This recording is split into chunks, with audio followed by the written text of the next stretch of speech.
pakisabi kay Ate Chris, miss na miss ko na siya. Alam nyo, guys, ma-share ko lang, 6 years ko pong kinanta ang Chris TV natin. Sampol! Sampol!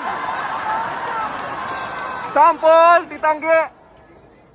Chris TV, kasama sa umaga. Sa Chris TV, panalo sa kwentuhan. Ang next naman, Beam TV. Parang bagay mo, no? Beam TV, kasama sa kwentuhan. Sa Beam TV!